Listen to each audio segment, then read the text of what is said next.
ภูมิใจเสนอบทเรื่องกำพร้ากับผีน้อยแต่กี้แต่ก่อนยังมีท้าวน้อยคนหนึ่งเป็นกำพร้าพ่อแม่ตายตั้งแต่น้อยปล่อยให้ท้าวอยู่อย่างโดดเดี่ยวอาศัยกินนำชาวบ้าน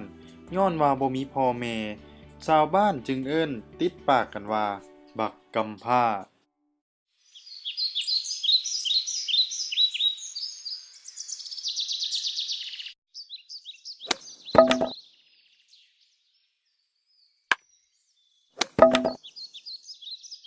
กำพร้า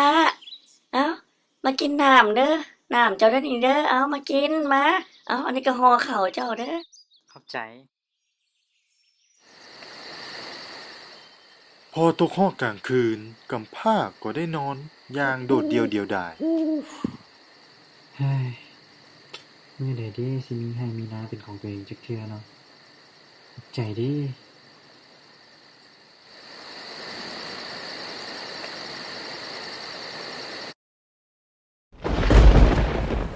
ปีต่อมาเกิดอุทกภัยอย่างห้ายแห่ง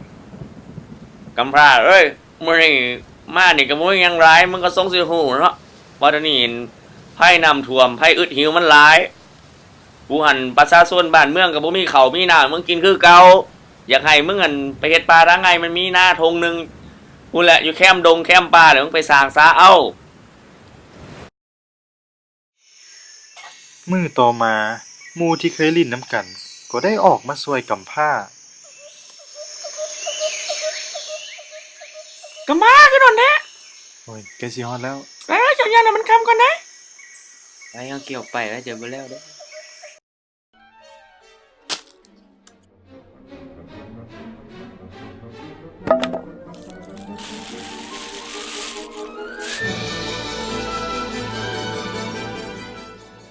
ขอบใจตัวหลายๆเด้อเสี่ยวที่มาซอยเอามื้อนี้พอเป็นยังไงเอาหมู่กัน ขอบใจเด้อบ่เป็นหยังลาก่อนนะเสี่ยวเด้อบ๊ายบายโชคดีเด้อ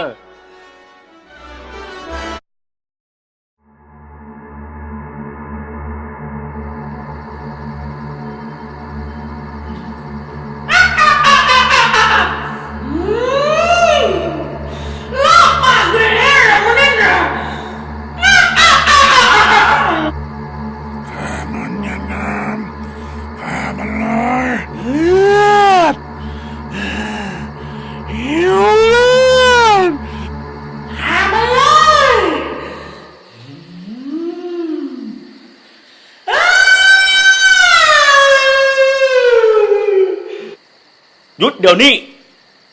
พวกผีห้ายตายเพราะลาบหน้าบ่จือพวกเจ้าฮู้บ่ว่าบักน้อยๆนี่มันไม่ไทยนะมาหาอยู่หากินสู่ซอยมันสิบ่ดีกว่าบ่เมื่อมันได้เข้าป่าอาหารหลายมันก็จะแบ่งให้พวกสูกินพวกสูจึงบ่ได้กลับกลายเป็นผีแต่อึดแต่ยากต่อไปขน้อยนี่ไปแล้ว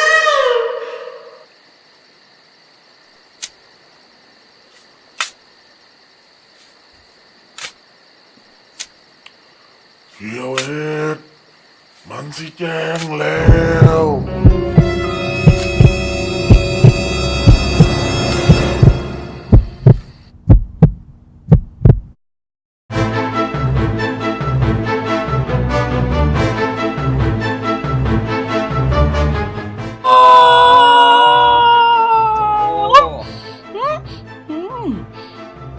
ไม่ยังนี่กับพระเมื่อวานนี้ยังหกปั่นปลา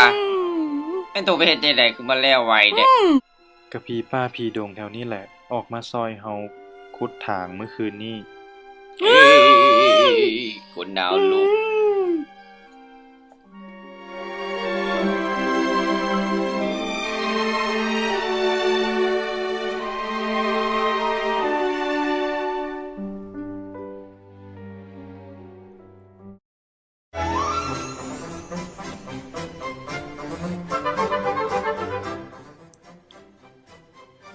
อ้าวเฮ้ยจังได๋เสี่ยวว้ายตัวไปเฮ็ดหยังอยู่นี่กับพระข้าวยังบ่สุกเทื่อเฮาจึงเข้ามาแลกข้าวแลกน้ำกับชาวบ้านแม่นพวกตัวเป็นหยังย้านหยังหั่น ตู่มาคนเดียวกับฟ้าหรือว่ามากับ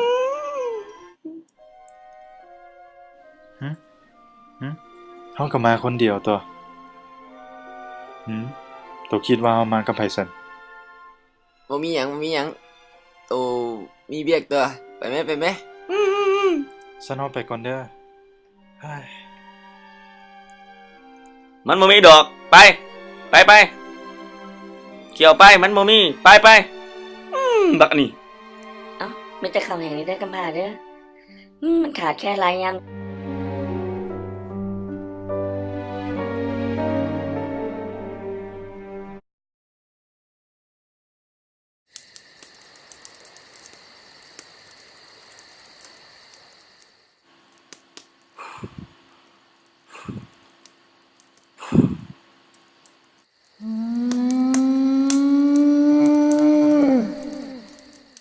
แม่นพวกเจ้านี่บ่ที่ซอยข่อยดำนามาข่อยสิแบ่งข้าวให้ซุเจ้ากินเด้อ กินไหมพวกเขา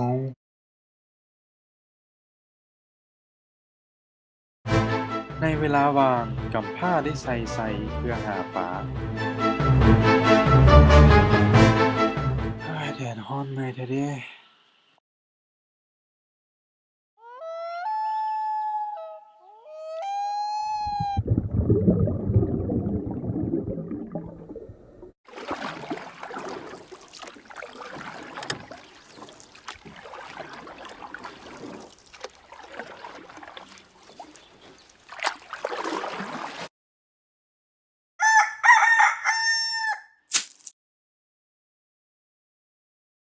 เฮ้ยจักแม่นตัวอีหยังมาลักกินปลาในไซมด มึงไม่ต้องมาเรื่องหรอกเอาอันนี้ไปมันแค่ไม่เสร็จกูไม่แค่นักมัน ไป และในคืนนั่นเอง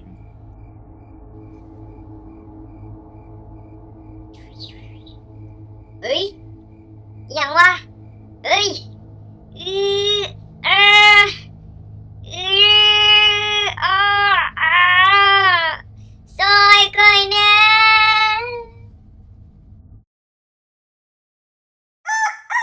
ตอนเศร้าของมือต่อมา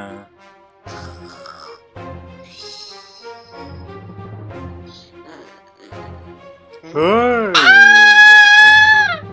โตมันบ่มาลักกินปลาในไซข่อย ขน้อยอึดหิวมาโดนแล้วขน้อยบ่ฮู้ของไผขน้อยก็ลองซิมเบิง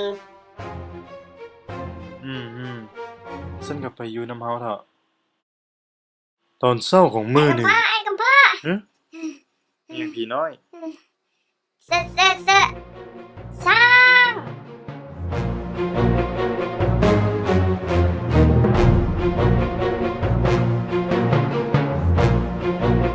มันแค่ไม่เสร็จกูไม่แค่นักมัน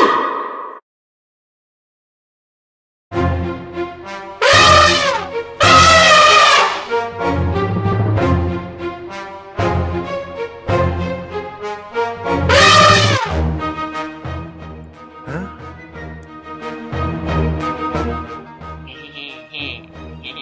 โอ้ยซอยค่อยแด่ซอยค่อยแด่ เดี๋ยวค่อยจะแก้มัดให้ เข้าทงนี่ยังบ่ทันสุก เจ้ามาทำลายแบบนี้พวกเขาจำเป็นต้องใส่แห้ว เจ้าสามีน้ำใจอีหลี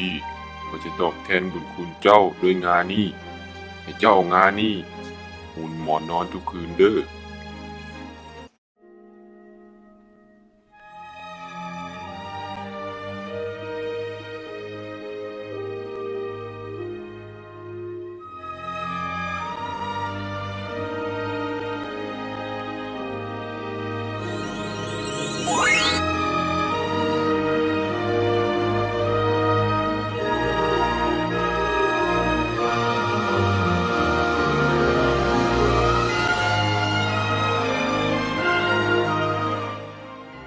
เจ้าช่างมันน่าสงสารแท้ เ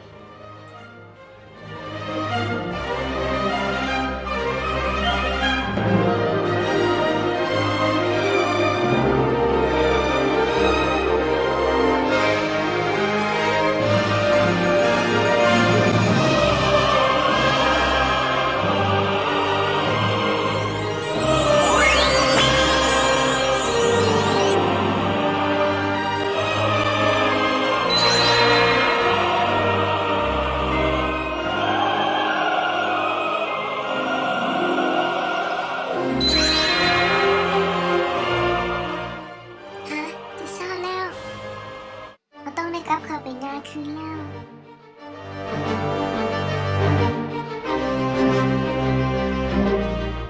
ไอ้กำพร้ามาเบิ่งนี่นะมาเบิ่งนี่นะ ฮะเฮ้ยหืม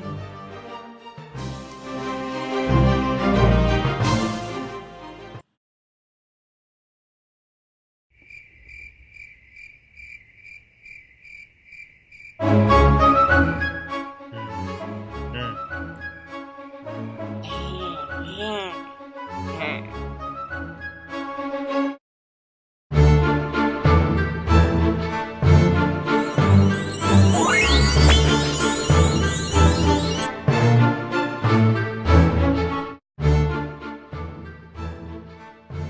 ไอ้กำพร้าลูกแม่จักชาพาใจได้ อ้าววะเขาเสียแล้วได้ดีพี่น้อย เอางานนี้ไปเผา เอาจังสั้นหวะ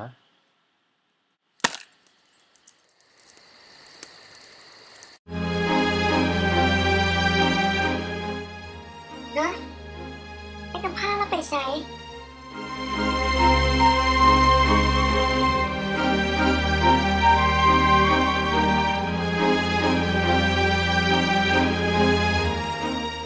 ฮะ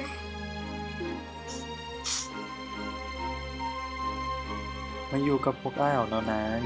บ่ต้องเสียใจไปเลย ดีกว่าอยู่คนเดียวในงานนั้น ข่อยบ่เคยอยู่นอกงานจักเทื่อข่อยก็สิอยู่บ่ได้ดอกอยู่นำกันเถาะเอ้ยเนาะ มันคือสิเป็นพรหมลิขิตเลยล่ะน้อง ที่ให้เฮาได้มาเจอกัน หลังจากนั้นนางงาก็เข้าใจ และใช้ชีวิตกับกำพร้าอย่างมีความสุข